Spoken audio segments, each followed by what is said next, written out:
أعوذ بالله من الشيطان الرجيم بسم الله الرحمن الرحيم مثلهم كمثل الذي استوقد نارا فلما أضاءت ما حوله ذهب الله بنورهم وتركهم في ظلمات لا يبصرون صم بكم عمي فهم لا يرجعون أو كصيب من السماء فيه ظلمات ورعد وبرق يجعلون أصابعهم في آذانهم من الصواعق حذر الموت والله محيط بالكافرين يكاد البرق يخطف أبصارهم كلما أضاء لهم مشوا فيه وإذا أظلم عليهم قاموا ولو شاء الله لذهب بسمعهم وأبصارهم إن الله على كل شيء قدير يا أيها الناس اعبدوا ربكم الذي خلقكم والذين من قبلكم لعلكم تتقون صدق الله العظيم. ان کی مثال جیسے ایک آدمی نے آگ سلگائی، پھر جب اس کے آس پاس خوب روشنی ہو گئی تب اللہ نے اچانک ان کا نور بصیرت چھین لیا اور چھوڑ دیا ان کو اندھاریوں میں. اب انہیں کچھ بھی نظر نہیں آتا، بہرے، گونگے اور اندھے ہو گئے. اب وہ کسی طرح رجوع نہ ہوں گے. دوسری مثال ان کی جیسے بارش ہو رہی ہو آسمان سے اور اس میں خوب اندھیاریاں اور گھن گرج کے ساتھ بجلی ہو اور یہ لوگ اپنی انگلیاں کانوں میں ٹھونس لیتے ہیں مارے کڑک کی شدت اور موت کے خوف سے، اور اللہ نے ایسے منکروں کو گھیرے میں لے رکھا ہے. قریب ہے کہ بجلی ان کی آنکھیں نوچ ڈالے. جتنی بار بھی بجلی چمکی وہ تھوڑا سا چل پڑے، اور جب اندھیرا پڑا کھڑے کے کھڑے رہ گئے. اور اللہ اگر چاہے تو ان سے ان کے کان اور آنکھیں چھین لے. یقیناً اللہ ہر چیز پر قادر ہے. اے انسانوں، بندگی کرو اپنے رب کی جس نے پیدا کیا تم کو اور تم سے پہلے لوگوں کو تاکہ تم پرہیزگار بن جاؤ.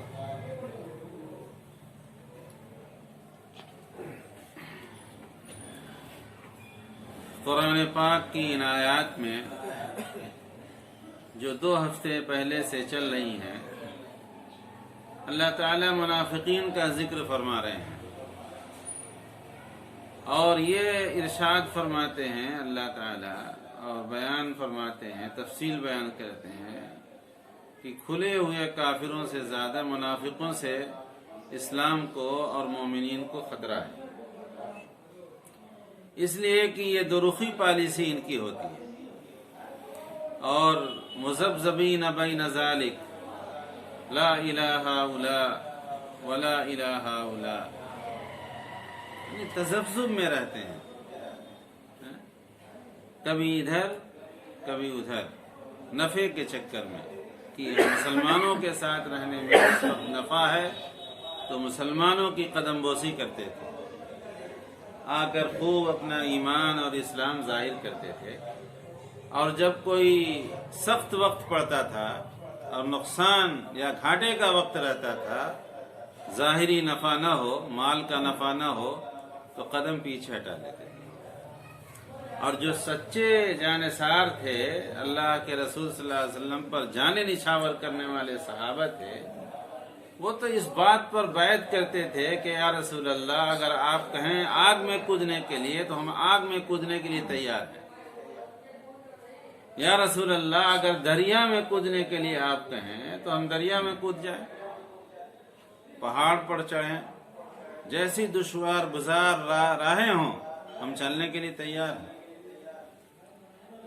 چنانچہ مثال کے طور پر حضرت بلال رضی اللہ تعالی عنہ کا واقعہ آپ نے بہت سنا ہوگا کہ ان کو تپتے ہوئے ریت پہ اور آگ پہ لٹایا جاتا تھا اور ان کو سخت سے سخت ترین اذیتیں دی جاتی تھی، لیکن ان کے زبان پر ایک ہی لفظ جاری تھا، احد احد، اللہ ایک ہے، ہم نے اس کو دل سے ایک مان لیا ہے، اب ہمارے دل سے اسلام کو اور اللہ کے رسول کی محبت کو کوئی چھین نہیں سکتا ہے۔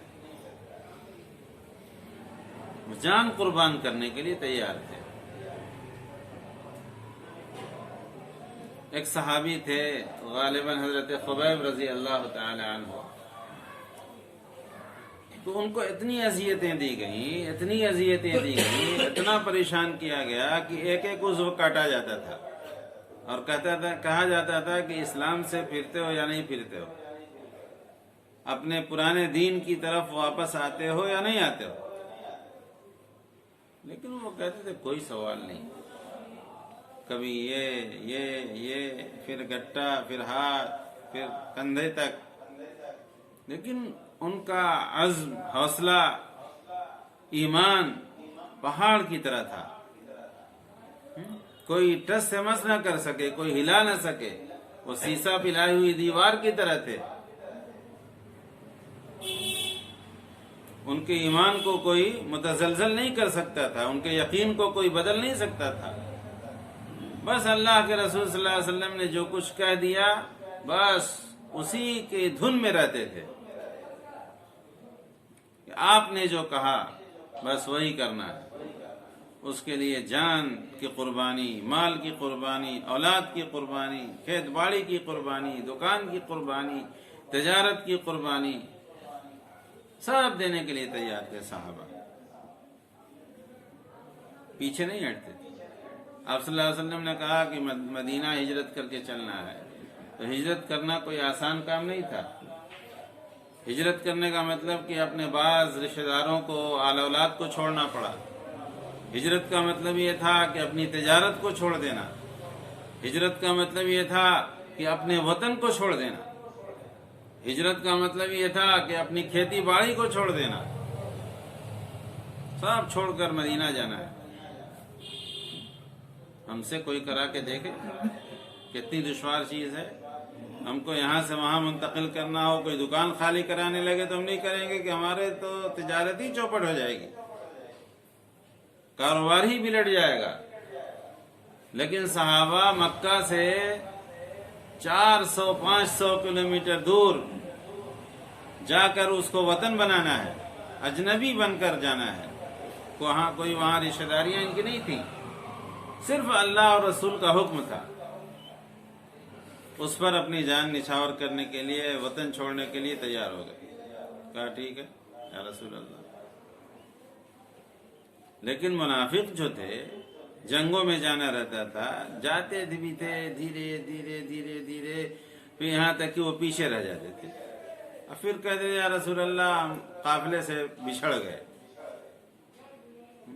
پھر آپ کو بہت تلاش کیا، ملے نہیں آپ، پتہ نہیں کدھر، کس گلی میں، کس راستے میں آپ مڑ گئے اور ہم لوگ پیچھے رہ گئے، ذرا پانی پینے لگے، ذرا کھانا کھانے لگے، ذرا پیاس بجھانے لگے، بہانے تلاش کرتے تھے، بہانے تلاش کرتے۔ قرآن میں بیان کیا گیا ہے کہ وَإِنَّهَا لَكَبِيرَةٌ إِلَّا عَلَى الْخَاشِعِينَ، نماز کے بارے میں کہ نماز تو بڑی بھاری چیز ہے، مگر جو اللہ سے ڈرتے ہیں ان کے لیے نماز انسیت کی چیز ہے، نماز لطف کی چیز ہے، نماز مزے کی چیز ہے، ایک بار کا واقعہ میں نے اس سے پہلے بھی سنایا تھا کہ حضرت مولانا الیاس صاحب نور اللہ مرقدہ، مولانا علی میاں ندوی علیہ الرحمہ، مولانا منظور صاحب نعمانی علیہ الرحمہ یہ جماعت میں چل رہے تھے، پیدل کی جماعت تھی، اور بھی احباب تھے، دشوار گزار راستہ تھا، پہاڑیوں پر چڑھنا تھا۔ اب ایک مسجد پڑی تو لوگوں نے سوچا کچھ آرام کر لیا جائے، بہت تھک گئے تھے، قدم میں جیسے چھالے پڑ گئے ہوں۔ مولانا کہتے ہیں کہ ہم لوگ گئے تو مسجد میں جیسے ہی قدم رکھا اور لیٹے تو سو گئے، مولانا بھی لیٹے، لیکن جب ہم لوگ آدھے گھنٹے کے بعد کچھ راحت ملی، نیند کھلی، دیکھا کہ مولانا تو نماز میں مشغول ہیں۔ اب زیادہ رکنا تو تھا نہیں، آگے کا سفر بھی طے کرنا تھا، تو ان لوگوں نے کہا کہ حضرت آپ نے آرام نہیں کیا، ہم لوگ تو کچھ راحت حاصل کر لی ہم لوگوں نے، آپ کو راحت نہیں ملی۔ مولانا کا جو جواب تھا، مولانا نے کہا کہ بھائی تمہاری راحت سونے میں تھی، میری راحت نماز میں تھی، تم نے بھی آرام کر لیا اور میں نے بھی آرام کر لیا، چلو آگے بڑھو۔ تو جو نماز کا عادی ہو جاتا ہے اس کو نماز میں لطف آتا ہے، وہ چاہتا ہے کہ کم موقع ملے، اشراق میں اس کو لطف آتا ہے، چاشت کی نماز میں اس کو لطف آتا ہے، اوابین کی نماز میں اس کو لطف آتا ہے، اور تہجد کی نماز میں اس کو لطف آتا ہے۔ تو منافقین کا حال یہ تھا کہ بس کسل مسل کرتے تھے، وَلَا يَأْتُونَ الصَّلَاةَ إِلَّا وَهُمْ كُسَالَىٰ، نماز کے لیے نہیں آتے ہیں مگر بالکل سستی کے ساتھ، ادھمرے ہو کر، حشاش بشاش ہو کر۔ ان کا حال بہت برا تھا، اللہ کو ان کا حال معلوم تھا، تو اللہ تعالیٰ نے نبی پاک صلی اللہ علیہ وسلم کو وحی کے ذریعے بتا دیتے تھے کہ ان کے چکر میں زیادہ نہ پڑیے، یہ منافق ہیں، فلاں منافق، فلاں منافق، فلاں منافق۔ اللہ کے رسول صلی اللہ علیہ وسلم کو حیرت ہوتی تھی، یہ بھی منافق، یہ بھی منافق، لیکن اللہ کی بات تھی، وحی کے ذریعے یہ بات کہی جا رہی ہے کہ فلاں آدمی منافق ہے۔ اللہ کے رسول صلی اللہ علیہ وسلم، ارے یہ تو بڑا ہی آگے بڑھ بڑھ کر ایمان ظاہر کرتا ہے اور روزانہ کلمے پڑھتا ہے، تو اس کے ایمان میں شک نہیں ہونا چاہیے، لیکن اللہ تعالیٰ نے بتا دیا کہ یہ منافق ہے۔ انہی کا تذکرہ چل رہا ہے کہ ان کی مثال ایسی تھی جیسے ایک آدمی نے آگ جلائی ہو، روشنی ہو گئی، اس سے مراد یہ ہے کہ اللہ کے رسول صلی اللہ علیہ وسلم نے دین کی روشنی پھیلا دی اور دین کی روشنی عام ہو گئی، لیکن اللہ تعالیٰ نے ان کے نور کو، ان کی بصیرت کو، ان کی بصارت کو اللہ تعالیٰ نے چھین لیا، دیکھنے کی، سننے کی، سمجھنے کی صلاحیت کو اللہ تعالیٰ نے ختم کر دیا، اس لیے کہ انہوں نے طے کر رکھا تھا کہ ہم کو حق کو قبول نہیں کرنا ہے، ہم کو باطل پر قائم رہنا ہے، باطل پر قائم رہنا ہے، ہم کفار کے ساتھ ہیں، ان کے دل، ان کی توجہات، ان کی فکریں غیروں کے ساتھ تھیں۔ ظاہر میں اللہ کے رسول صلی اللہ علیہ وسلم کو آتے تھے اور کہتے تھے کہ ان کو تو ہم بیوقوف بنانے آئے، لیکن بیوقوف بنانے کا مطلب یہ ہے کہ جس کے ساتھ اللہ تعالی ہو اور ہر چیز کا علم ان کو اللہ کی طرف سے مل رہا ہو، ان کو کون بیوقوف بنا سکتا ہے؟ اللہ تعالیٰ سارے رازوں کو فاش کر دیتے تھے۔ ایک رات میں مکہ مکرمہ میں وہ کیا نام، ایک گھر میں آپ صلی اللہ علیہ وسلم آرام فرما رہے تھے، کفار و مشرکین نے میٹنگ کی اور بڑے بڑے سرداروں کو بلایا، ابو جہل کو، ابو لہب کو، فلاں کو، فلاں کو، مکے کے بڑے بڑے دشمنان اسلام جمع ہوئے اور کہا کہ بھائی اس آدمی سے تو ہم پناہ چاہتے ہیں، چھٹکارا چاہتے ہیں، کیسے چھٹکارا ملے گا؟ تو ابو جہل نے کہا کہ بھائی ہمارے ہر قبیلے کے ایک ایک زوردار اور طاقتور نوجوان کو جمع کیا جائے اور سب کے ہاتھ میں تیز دھاردار تلوار دے دی جائے، اور وہ نعوذ باللہ رات کے وقت میں رسول اللہ صلی اللہ علیہ وسلم کی دیوار کو پھاند کر جا کر سو رہے ہوں اور کام تمام کر دیں۔ چنانچہ ایسے ہی ہوا، پورا پہرا، پورا گھیرا ڈال دیا گیا، آپ صلی اللہ علیہ وسلم کے مکان کا گھیرا ڈال دیا گیا، اور کفار و مشرکین ایک دم تیار تھے، نوجوان لیس تھے تلوار لے کر، اور عزم ارادے کے ساتھ کہ آج تو ان کا کام تمام کر دینا۔ ادھر سے اللہ تعالی حضرت جبرائیل علیہ السلام کو بھیجتے ہیں اور ارشاد فرماتے ہیں اللہ کے رسول صلی اللہ علیہ وسلم سے آ کر، لا تبت هذه الليلة على فراشك التي كنت تنام عليه۔ اے نبی، اللہ تعالیٰ کا حکم ہے کہ آپ اس بستر پر آج رات نہ سوئیں جس بستر پر آپ روزانہ سویا کرتے تھے۔ آپ بستر بدل لیجئے، جگہ بدل لیجئے۔ چنانچہ بدل لیا، حضرت علی رضی اللہ تعالیٰ عنہ سے فرمایا کہ تم میری جگہ پر سو جاؤ، یعنی میری جان کا خطرہ ہے اور میری جگہ پر تم جان دے دو۔ ہم آپ ہوتے ڈگمگا جاتے۔ دیکھیے ہلاکت میں ہم کو ڈال رہے ہیں، اپنی جان بچانے کے لیے ہلاکت میں ہم کو ڈالا جا رہا ہے۔ لیکن حضرت علی رضی اللہ تعالی عنہ نے بلا چون و چرا کہا، یا رسول اللہ آپ کا حکم ہے، کہا میری وہی چادر اوڑھ کر سو جو چادر میں روزانہ اوڑھ کر سوتا تھا۔ حیت بھی نہیں بدلنا ہے، چادر بھی نہیں بدلنی ہے، بستر بھی نہیں بدلنا ہے۔ چنانچہ وہ گھیرا رہا، یہ انتظار میں تھے کہ کب کیا ہوتا ہے، منصوبہ بن رہا ہے کہ اب حملہ کر دیا جائے۔ چار دیواری پر چڑھ کر نوجوان دیکھتے ہیں کہ اٹھ جائیں، اٹھتے ہی کام تمام کر دیا جائے، یا ابھی کر دیا جائے، تھوڑی دیر رک جائے۔ ایک یہودی آتا ہے، کہا کس بات کا انتظار کر رہے ہو، کس کا انتظار کر رہے ہو، کیوں جمع ہو؟ کہا کہ ہم لوگ محمد کا انتظار کر رہے ہیں۔ کہا کہ محمد تو تمہارے درمیان سے چلے گئے۔ کہا نہیں بھائی، تمہارے ایک انچ بالکل چاروں طرف سے مکان کا حصار کیے ہوئے ہیں، ہم لوگ گھیرا بندی کیے ہوئے ہیں، کیسے کوئی جا سکتا ہے؟ لیکن اللہ کے رسول صلی اللہ علیہ وسلم اللہ کی حفاظت میں نکل گئے اور سب کے سروں پر مٹی ڈالتے ہوئے گئے، خاک ڈالتے ہوئے۔ تو کہا اس یہودی نے کہ سب لوگ اپنے سر پر دیکھو، مٹی پڑی ہوئی ہے۔ سب جھاڑنے لگے، سب کے سر سے مٹی گر رہی ہے۔ کہا یہ بات تو اس کی سچی ہے۔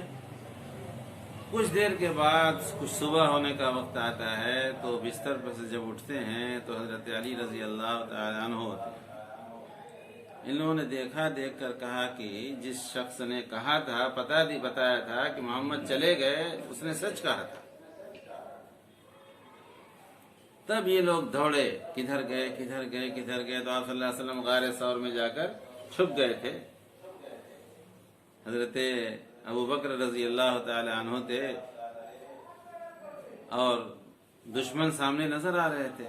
ایسی حیت تھی کہ اللہ کے رسول صلی اللہ علیہ وسلم دشمنوں کو نہیں نظر آتے تھے، لیکن وہ دونوں حضرات دشمنوں کو بالکل دیکھ رہے تھے اور یہ سمجھ رہے تھے بالکل ہمارے قریب آ گئے۔ تو اللہ کے حضرت ابوبکر رضی اللہ تعالیٰ عنہ اپنی جان کے لیے نہیں، اللہ کے رسول صلی اللہ علیہ وسلم کی جان کے خطرے کے پیش نظر کہتے تھے، یا رسول اللہ دشمن نظر آ رہے ہیں، آ گئے۔ تو آپ صلی اللہ علیہ وسلم نے فرمایا کہ لا تحزن ان اللہ معنا، غم مت کیجئے، اللہ ہمارے ساتھ ہے، ہم دو ہیں، ہمارا تیسرا اللہ ہے۔ وہ چلے گئے، دھیرے دھیرے ہٹ گئے کہ یہاں تو کہیں پتہ ہی نہیں چل رہا ہے، اس لیے کہ جس غار میں آپ صلی اللہ علیہ وسلم چھپے تھے مکڑی نے جالا تن دیا تھا، تو جو آدمی ابھی گیا ہوگا یہ مکڑی کا جالا نہیں ہو سکتا اس پر۔ تو آپ صلی اللہ علیہ وسلم نکلے اور پھر آگے کی طرف چلے گئے، دشمن دوسری راستے پر چلے گئے۔ تو اللہ کی حفاظت اس دین کے ساتھ ہے، اس دین کے ماننے والوں کے ساتھ ہے، اس کتاب کے ساتھ ہے، اس کتاب پر عمل کرنے والوں کے ساتھ ہے۔ اللہ نے قرآن کی حفاظت کی ذمہ داری لی ہے، اسلام کی حفاظت کی ذمہ داری لی ہے۔ ظاہر ہے کہ جو اس کو مانے گا، اس پر عمل کرے گا، اللہ تعالیٰ اس کی بھی حفاظت فرمائیں گے۔ اگر ہم حفاظت چاہتے ہیں تو قرآن سے وابستہ ہو جائیں، اگر ہم اپنی بھلائی چاہتے ہیں تو قرآن سے وابستہ ہو جائیں، اگر ہم صحیح راستے پر چلنا چاہتے ہیں تو قرآن سے ہدایت حاصل کریں۔ قرآن کو چھوڑ کر ہدایت مل جائے، قرآن کو چھوڑ کر سیدھا راستہ مل جائے، یہ نہیں ہو سکتا۔ کتاب ہدایت تو قرآن ہے، قرآن ایک پیغام کا نام ہے، قرآن کسی برکت والی کتاب کا نام نہیں ہے، صرف بہت برکت ہے قرآن میں۔ اس کا چھونا، اس کا ادب کرنا، اس کی تعظیم کرنا، اس کا طاقوں پر سجانا، سب میں ثواب ہے، اجر ہے۔ لیکن مقصد اس کا کیا ہے؟ سمجھنا، پڑھنا، اس پر عمل کرنا۔ قوموں کے واقعات قرآن میں بیان کیے گئے ہیں، سچے مومن، متقی، پرہیزگار کے واقعات بیان کیے گئے ہیں۔ آدمی ویسے ہی بننے کی کوشش کرے، اور جو لوگ برے تھے ان کا برا انجام ہوا، اس انجام کو سوچو، دیکھو، اور اس سے بچنے کی کوشش کرو۔ فرعون کا کیا حال ہوا، حامان کا کیا حال ہوا، شداد کا کیا حال ہوا، دشمنان اسلام جتنے تھے، قوم نوح کا کیا حال ہوا، قوم سمود کا کیا حال ہوا، قوم لوط کا کیا حال ہوا، شعیب علیہ السلام کی قوم کا کیا حال ہوا، سب کو تباہ و برباد کر دیا گیا۔ کیوں؟ رسول کی بات نہ ماننے کی وجہ سے، اللہ کا انکار کرنے کی وجہ سے ان کو تباہ و برباد کر دیا گیا۔ لیکن ہم یہ سمجھتے ہیں کہ ہم کو تباہ و برباد نہیں کیا جائے گا، ہم پر مصیبتیں نہیں آئیں گی، ہماری گرفت نہیں ہوگی، آخرت میں ہم سے مواخذہ نہیں ہوگا، سب کچھ ہوگا۔ آخرت میں پکڑ ہوگی، مواخذہ ہوگا، ایک ایک بات کا حساب لیا جائے گا۔ قرآن میں خود کہا گیا کہ ما لہذا الکتاب لا یغادر صغیرۃ ولا کبیرۃ الا احصاها۔ نہیں، لوگ اپنے اعمال کو دیکھیں گے، اعمال نامے کو دیکھیں گے قیامت کے دن، تو کہیں گے کہ یہ کیسی کتاب ہے جس نے نہ کسی چھوٹی بات کو چھوڑا، نہ کسی بڑی بات کو چھوڑا۔ الا احصاها، مگر اس کو گن لیا، محفوظ کر لیا، شمار کر لیا۔ انسان کا الگ الگ دفتر ہوگا، رجسٹر ہوگا، نام اعمال ہوں گے۔ جس کا نام اعمال اس کے دائنے ہاتھ میں دیا جائے گا وہ خوش ہو جائے گا، خوش و خرم ایسے ایسے دکھائے گا، اور جس کا نام اعمال بائیں ہاتھ میں دیا جائے گا وہ اپنے پیٹھ کی طرف اس کو چھپائے پھرے گا، کوئی دیکھے نہ، کوئی دیکھے نہ۔ شرمندگی سے برا حال ہوگا۔ اللہ تعالیٰ اس وقت سے یا اس کیفیت سے یا اس کا سابقہ پڑھنے سے ہم لوگوں کی حفاظت فرمائے کہ کتنا برا وقت ہوگا۔ نام اعمال بٹ رہے ہوں گے اور دائنے ہاتھ میں یا بائیں ہاتھ میں ملنے کا مطلب جہنم میں جاؤ، جہنم رسید کر دیا جائے۔ دائنے ہاتھ میں ملنے کا مطلب کہ جنت میں جاؤ، جنت کا ٹکٹ مل گیا، جنت کا ٹکٹ مل گیا۔ اللہ کے رسول صلی اللہ علیہ وسلم فرماتے تھے حضرت عائشہ رضی اللہ تعالی عنہا سے، عائشہ تم یہ دعا اکثر پڑھا کرو اللہم حاسبنی حسابا یسیرا، اے اللہ جب میرا حساب و کتاب ہو تو بہت آسان حساب و کتاب لیجئے گا، سخت حساب و کتاب سے ہماری حفاظت فرمائیے گا، اپنی رحمت کا معاملہ فرمائے گا۔ اللہ کے رسول صلی اللہ علیہ وسلم نے صحابہ سے فرمایا کہ ہر شخص اللہ کی رحمت سے جنت میں جائے گا۔ صحابہ نے پوچھا کہ وَأَنْتَ يَا رسول اللہ، اے رسول اللہ صلی اللہ علیہ وسلم آپ؟ تو آپ نے فرمایا کہ وَأَنَا، میں بھی۔ جب اللہ کے رسول صلی اللہ علیہ وسلم اللہ کی رحمت بندگی کر رہے ہیں، اللہ کی رحمت کے متلاشی ہیں، امیدوار ہیں، تو ہمیں اور آپ کو کس قدر ڈرنا چاہیے، اللہ کی رحمت کس قدر مانگنی چاہیے کہ اللہ جب قیامت کا دن ہو، پریشانی کا عالم ہو، تو آپ اس گناہگار پر ایک رحمت کی نگاہ ڈال دیجیے گا۔ آپ کا تو کچھ نہیں بگڑے گا، لیکن ہمارا بن جائے گا، ہمارا بیڑا پار ہو جائے گا، ہماری بگڑی بن جائے گی۔ نفاق سے ڈرنے کی ضرورت ہے۔ نفاق بہت خراب چیز ہے، منافقت بہت خراب چیز ہے۔ آدمی بالکل کھل کر رہے جس کے ساتھ رہے، خیر خواہی کرے تو کھل کر، یہ نہیں کہ خیر خواہی سامنے بات اچھی اچھی کرو اور پیٹ پیچھے سے برائی چاہو، یہی نفاق ہے۔ یہ اللہ تعالیٰ کو پسند نہیں ہے، اللہ تعالیٰ اس پر بہت ناراض ہوتے ہیں، اور منافقین کے بارے میں کہا کہ اسفل سافلین، جہنم کے بالکل نچلے درجے میں ہوں گے، ڈھکیل لیا جائے گا، کوئی پرسان حال نہیں ہوگا۔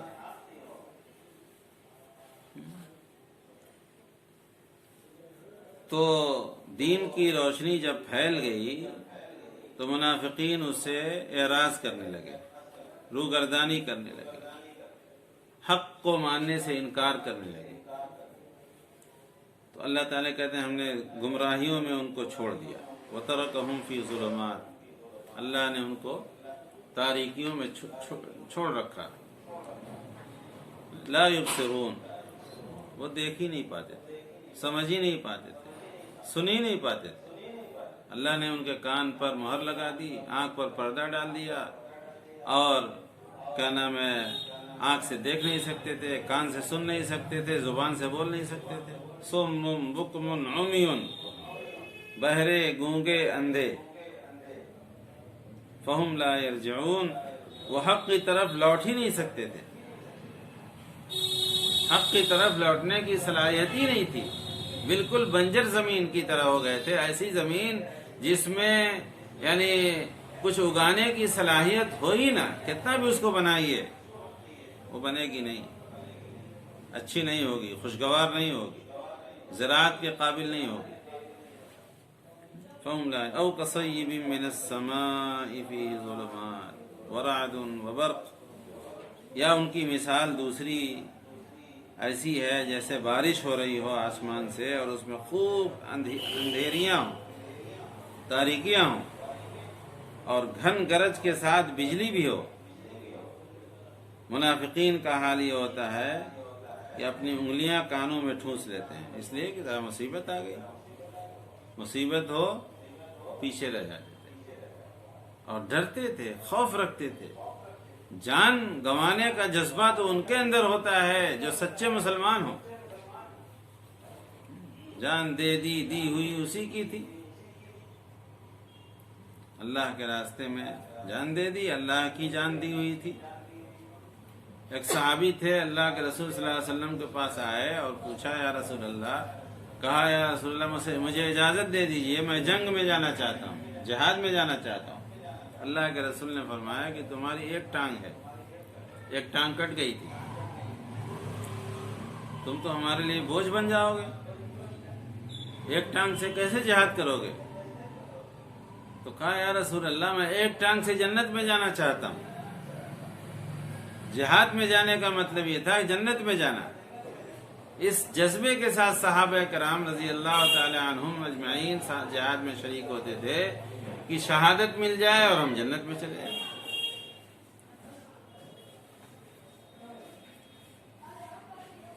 شہادت مل جائے ہم جنت میں چلے جائیں۔ تو ان صحابی کا حال یہ تھا کہ یا رسول اللہ ایک ہی پیر سے میں جنت میں جانا چاہتا ہوں۔ آپ صلی اللہ علیہ وسلم جب ان کے سچے جذبے کو دیکھا تو کہا چلو، چنانچہ وہ شہید ہو گئے، جنت میں چلے گئے۔ اور ہم جان کا خطرہ ہو، مال کا خطرہ ہو، اولاد کا خطرہ ہو تو اس میں ہم ڈگمگا جاتے ہیں۔ سب کچھ ہو، جان کا، مال کا، کوئی نقصان نہ ہو۔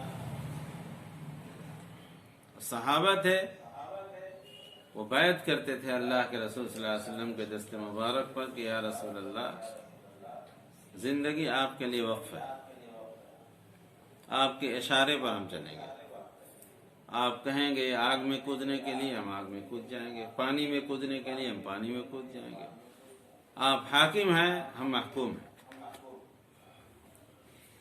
اس طرح آپ صلی اللہ علیہ وسلم کے ہاتھ پر ہاتھ وہ دے دیتے تھے کہ اپنی پوری زندگی حوالے کر دیتے تھے۔ ایک صحابی تھے، بیٹھے ہوئے تھے، سونے کی انگوٹھی پہنے ہوئے تھے۔ آپ صلی اللہ علیہ وسلم نے ناپسندیدگی کا صرف اظہار فرمایا، یہ نہیں کہا کہ کیوں پہنا، نکال کر پھینک دو، ابھی نکالو، یہ کرو۔ یہ کیا ہے؟ انگوٹھی وہ ہے۔ تو فوراً اس کو نکالا، نکال کر دور ایسے پھینک دیا۔ دوسرے صحابہ جو تھے انہوں نے کہا کہ یا ساتھی سے کہ اللہ کے رسول صلی اللہ علیہ وسلم کا مطلب یہ تھا کہ تم پہنو مت، مرد کے لیے سونے کی انگوٹھی پہننا آپ صلی اللہ علیہ وسلم کو پسند نہیں ہے تو کسی کو دے دیتے اور عورت کو گھر میں دے دیتے، دوسرے مصرف میں استعمال کر لیتے، پھینکنے کی کیا ضرورت ہے؟ انہوں نے جواب دیا کہ جس چیز پر اللہ کے رسول صلی اللہ علیہ وسلم کی ناگواری کی نگاہ پڑ گئی ہو اور اس کو ہم اپنے پاس رکھیں، یہ نہیں ہو سکتا۔ فوراً اس کو پھینک دیا۔ تو صحابہ میں یہ جذبہ تھا، یہ سچائی تھی، یہ قربانی کا حوصلہ تھا۔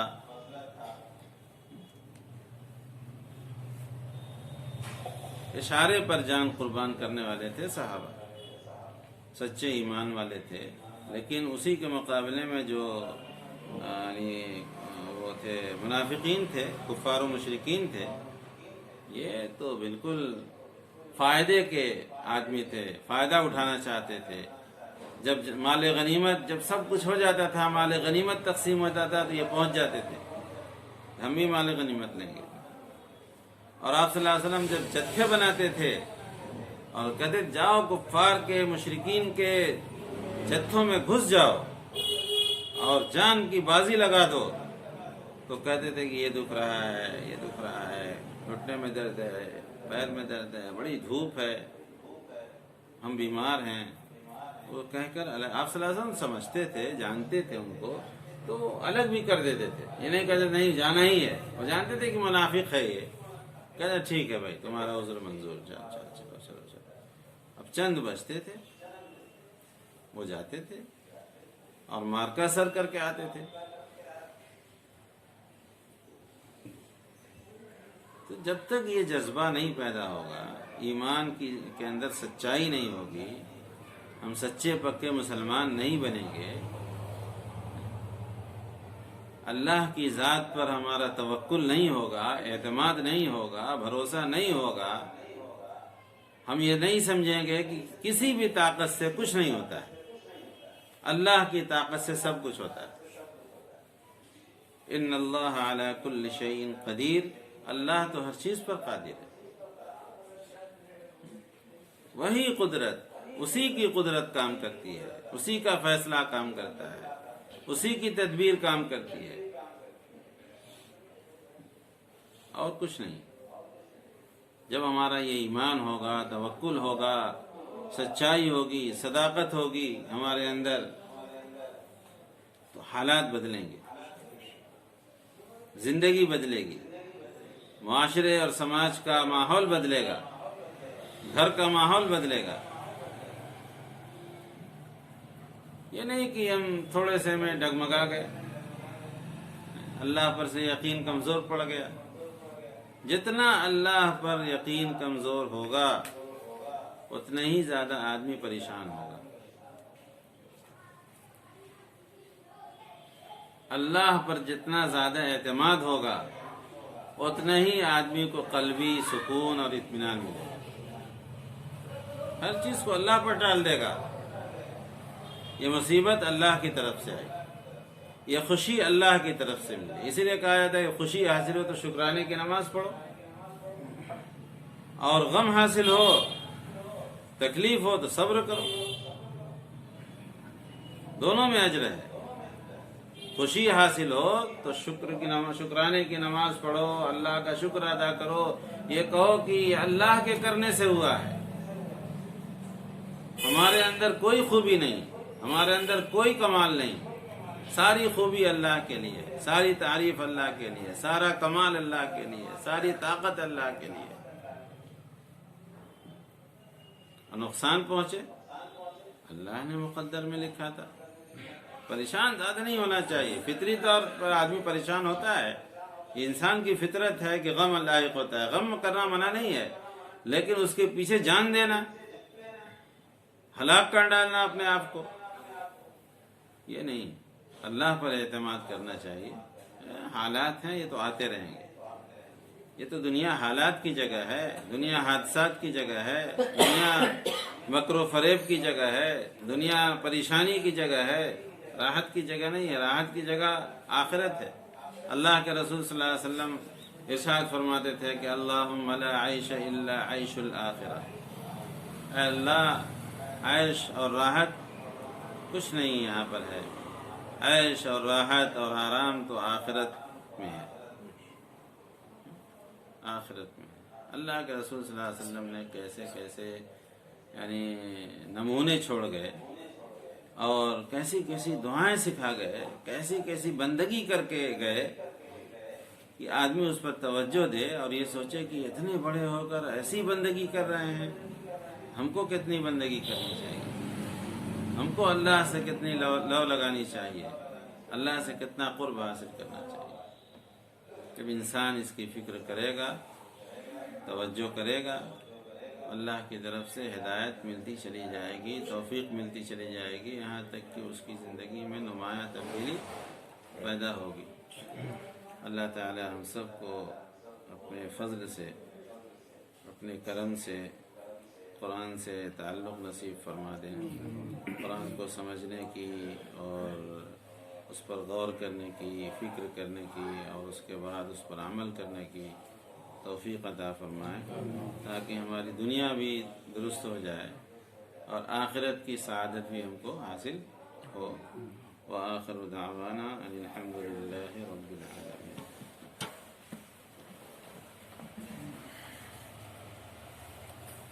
اللهم إنا نسألك الهدى والتقى والعفاف والغنى. اللهم اهدنا فيمن هديت، وعافنا فيمن عافيت، وتولنا فيمن توليت، وبارك لنا فيما أعطيت، وقنا واصرف عنا شر ما قضيت، فإنك تقضي ولا يقضى عليك، إنه لا يذل من واليت ولا يعز من عاديت، تبارك ربنا وتعاليت. نستغفرك ونتوب إليك، وصلى الله تعالى على النبي الكريم. یا اللہ تو ارحم الراحمین ہے، یا اللہ تو ہم سب کا مالک ہے، تو نے ہی ہم سب کو پیدا کیا. یا اللہ روزی آپ کی طرف سے ملتی ہے، صحت آپ کی طرف سے ملتی ہے، راحت اور آسانیاں آپ کی طرف سے ملتی ہیں. یا اللہ تمام خوبیاں تیرے اندر ہیں. یا اللہ تو ہر عیب سے پاک ہے. یا اللہ تو کسی کا محتاج نہیں ہے، سب تیرے محتاج ہیں. یا اللہ ہماری زندگیوں میں تبدیلی پیدا فرما دیجیے، اپنی رضا نصیب فرمائیے. یا اللہ اپنی رضا نصیب فرمائیے. یا اللہ اپنی خوشنودی عطا فرما دیجیے. ایسے اعمال کی توفیق دیجیے اللہ جن سے آپ راضی ہوتے ہیں، آپ کے نبی صلی اللہ علیہ وسلم کی روح مبارک خوش ہوتی ہو. یا اللہ ان اعمال کی ہم کو توفیق عطا فرمائیے، گناہوں سے، برائیوں سے، اللہ نافرمانیوں سے ہماری حفاظت فرمائیے، ہمارے نوجوانوں کی اصلاح فرما دیجیے، عورتوں کی اصلاح فرما دیجیے، یا اللہ عورتوں کو توفیق دیجیے کہ وہ گھر کا ماحول دینی ماحول بنا دیں، یا اللہ ان کی نمازوں سے گھر آباد ہو، ان کی تلاوت سے گھر آباد ہو، ان کے ذکر سے گھر آباد ہو، یا اللہ ان سے آپ خوش ہو جائیے اور راضی ہو جائیے، یا اللہ ہم سب کی خطاؤں کو معاف فرما دیجیے، وصلی اللہ تعالی علی خیر خلقہ محمد وآلہ وصحبہ اجمعین برحمتک یا ارحم الراحمین۔